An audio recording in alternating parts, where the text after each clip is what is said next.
Hi friends, welcome back to my channel. Telangana మూమెంట్లో chapter 1 practice base. వెల్లడి ప్రభుత్వంలో నియమితులైన మంత్రులు వారి శాఖలను జతపరచండి. గురుకుల రామకృష్ణారావు విద్యా ఎక్సైజ్ శాఖ, ఎం శేషాద్రి హోం సమాచార న్యాయశాఖ, సివిఎస్ రావు ఆర్థిక వాణిజ్య శాఖ, మూల్ చంద్ గాంధీ వైద్య ఆరోగ్య శాఖ.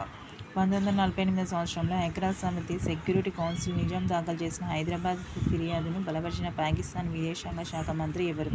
సర్ మహమ్మద్ జాఫర్ ఉల్లా ఖాన్. మీర్ ఉస్మాన్ అలీ ఖాన్తో రాజ్ ప్రముఖపై ఎవరు ప్రమాణ స్వీకారం చేయించారు? పైన పేర్కొన్న వారెవరు కారు? మీర్ ఉస్మాన్ అలీ ఖాన్ ఏ సంవత్సరంలో రాజ్ ప్రముఖగా నియమితులయ్యారు? 1950. కింది వాటిలో సరికాని వాక్య ఏది?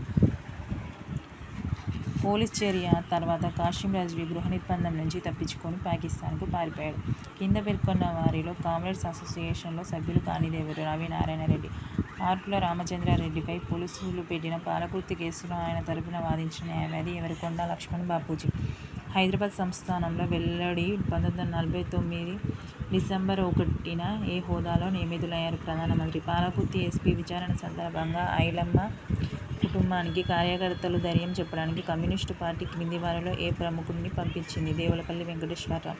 రహస్యంగా ఆయుధాలను సమకూర్చుకోవడానికి నిజాం ప్రభుత్వం నియమించుకున్న విదేశీయుడు ఎవరు? Sydney cotton. రజాకార్ల కేంద్ర కార్యాలయ పేరేమిటి?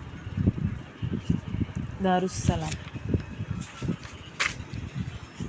షోయబుల్లా ఖాన్ హత్యకు గురైనప్పుడు ఏ పత్రికలో పనిచేసేవారు? ఇమ్రేజ్.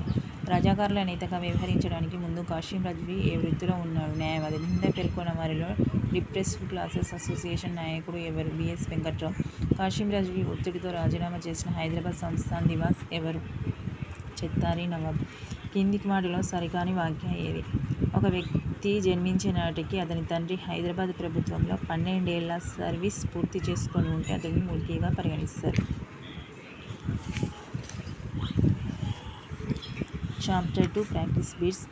1950 జనవరి 26న ఆమోదించిన రాజ్యాంగంలో హైదరాబాద్ రాష్ట్రాన్ని ఏ కేటగిరీ జాబితాలో చేర్చారు?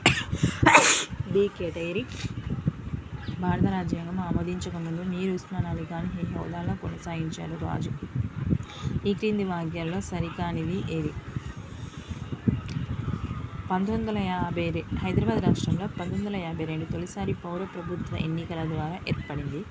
1952 సాధారణ ఎన్నికల్లో హైదరాబాద్ రాష్ట్రంలోని మరాఠ్వాడ కన్నడ భాష మాట్లాడే ప్రాంతంలో కాంగ్రెస్ ఆధిక్యత సాధించింది.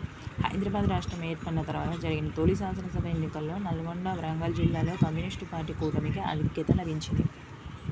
సరికానిది ఇది. 1952 సాధారణ ఎన్నికల్లో హైదరాబాద్ రాష్ట్రంలో పీడీఎఫ్ కూటమి అధికారంలోకి వచ్చింది. 1952 బురుగుల ప్రభుత్వంలోని మంత్రుల పేర్లు వారికి కేటాయించిన శాఖలను జతపరచండి. విబి రాజ్ కార్మిక పునరావాసం, జిఎస్ మేల్కోటికి ఆర్థిక శాఖ, కెవి రంగారెడ్డి కస్టమ్స్ ఆబ్కారీ, మర్రి చెన్నారెడ్డి కార్మిక పునరావాసం.